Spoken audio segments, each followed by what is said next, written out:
Two plans, we knew what the work was going to be, we knew the direction we were headed, we knew the volume of work. What was that right mix between contractor and KUB internal resources?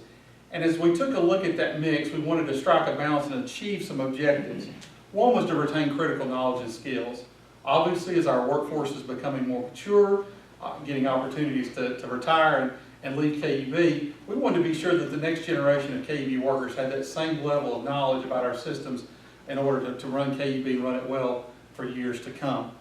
We also wanted flexibility. Flexibility comes in a number of different ways based upon the type of jobs that we can do internally, the types of opportunities to jump out and do different jobs based upon timing. If an urgent need where a contractor couldn't get to that job, we might be able to get to it. And one of the areas of flexibility that really kind of fit this particular project center cut is when the market responds and says, from a financial perspective, this is more than KUB estimates and really more than KUB wants to pay for a particular job. Can a KUB internal crew do it? And that's where we stepped in on this. This particular project, this particular initiative, not this project, but this initiative, was projected to save $11 million over 10 years. And we believe that through our efforts that indeed is occurring. This board approved the hiring of the additional resources and purchase of the equipment and so forth and so on with the fiscal year 15 plan. We have been now over the last 3 years doing just that, hiring folks, bringing them in, acclimating them to KUB. We've got a job bid open in underground construction. It'll be our third and final as part of the plan, which we're going to hire 12 new construction techs right as we speak right now. Hopefully they'll start this May. So we're still in the midst of all that, bringing in those resources. So the project itself.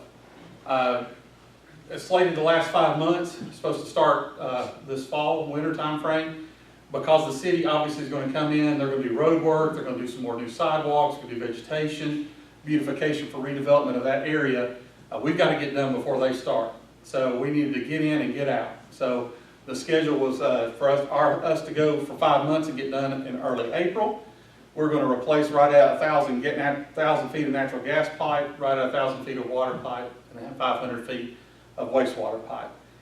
As you can tell, and as many of you all frequent that area, that's a busy stretch of road right there just to get through.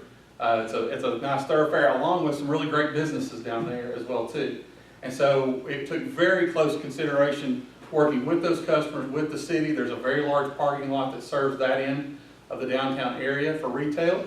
And so our customer support folks were great help in working with the business owners, being able to maintain ingress and egress to the parking lots, ingress and egress to the businesses, and try not to impact them as much. We built personal relationships with these business owners, with our crew leaders, such that if there were to be all of a sudden a wedding that afternoon at the Standard, and they needed us to shut down, we didn't want any construction workers, in pictures and things like that. We asked them to come out and please, hi, this is Randy, come talk to Randy. And so they did that, and it was a really good relationship. From that perspective, and to knowledge, we didn't upset anybody too bad. But you can see we're in their front doors. The picture on top there is the Standard as we moved up the street, and we're literally almost inside of Sweet Pea's working right there that particular day on Jackson Avenue. Best news of all, we didn't encounter terribly much trouble. We didn't know if we were going into a lot of rock or even streetcar rails or things like that. Good news is we had pretty great conditions. And we finished the job 3 months ahead of schedule, so we're very pleased with that. So we think the project's a win-win in that regard, because not only did we achieve the goals we'd set out to achieve as part of the project, get done ahead of schedules, the customers were appreciative of our efforts to do that, to take good care of them, and there's even a little testimonial video that I'd like to show you here in just a second.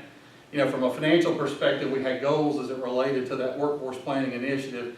And this project's just a small subset of the savings we see every day with those crews. But our cost came in right at $512,000. So based upon that bid of $800,000, we saved nearly $300,000 and even beat our own internal estimates. So we're very proud of that. And at the end of the day, having said that, the objectives of workforce planning are being met. We've achieved that flexibility goal and that we wanted to range and be able to grab this kind of job. We're training up new folks every day and teaching them the skills and giving them the opportunities to do jobs like this that we may not have been able to do in times past without these resources. And so we believe those objectives are being met. It's always nice for us to tell you our customers are doing good, but there's somebody going to tell you that we do good. Yes, Ms. So is there a dollar value of project that you can handle in-house and the value that you can't handle in-house, or is it just the complexity? Probably about complexity. it's whether we want to tie up a crew that long, and what else do we, it's just a trade-off. They would be doing this, but if we're not doing this, what would we do over here? As well as there's probably certain sizes of job, sizes of pipe, depths of pipe that we might not tackle based upon the way we're kind of set up right now, so. However, an example, correct me if I'm wrong, Jamie, a really, really big project was the water main break on Alcoa Highway. It was really, really deep, really, really complex, but because of the urgency of it and needing to get that road back open, we did that with internal crews, That's right. so. Yeah, absolutely. So here's our customer, we need a little endorsement. Utility infrastructure upgrades on West Jackson Avenue nearly 3 months ahead of schedule. And that was great news for Sweet Pea's downtown dive. They had told us to begin with they were a month ahead of schedule, ended up being 3 months ahead, so that's great. We're really excited about it. Go KUB. See, it's nice when they're happy. So, as part of this project, we received no free barbecue though. But indeed, very appreciative of the board's endorsement of this plan. It really has opened up opportunities for not only in our area, but overhead construction in the other areas that are part of workforce planning to be making a difference. And we really appreciate that, and I'll be glad to answer your questions.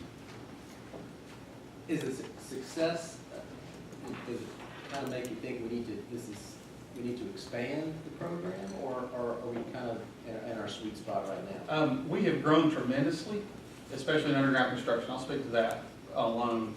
I think that we've grown tremendously, and I think we need to have a period of perhaps settling out, but I would always tell you that we need to evaluate it and just look. I just think the evaluation was the best part about it, just so that we know what direction we're heading in, and then we can make that decision as a staff and as a board as to what makes sense for KUB. So just glad that the plan we put out there right now is going well. So What do you think the difference was between that $800,000 bid and it came in at 512? What was the gap? I can't say for certain, but my guess would be is that anytime you're in downtown Knoxville, you really don't know what you're going to get into, what lies beneath, so to speak. So what you know is you're down in an area where that city has been elevated down there. I've watched another project from one of our contractors up on 5th in that area, and they've encountered feet and feet and feet of rail line. We didn't see 1 foot of that. No heavy rock to get out of the way, no heavy rock. So I think a lot of times you'll see bids insulated for the unknown, and then the time frame, right? Because it was we need this and we need it now. You all know in your businesses that competition helps, it drives down costs sometimes. The more bidders you have, the lower the cost is. We now have the opportunity to be one of those bids, our internal forces. So whenever all those bids come in too high, we look at ourselves and say, can we do it cheaper?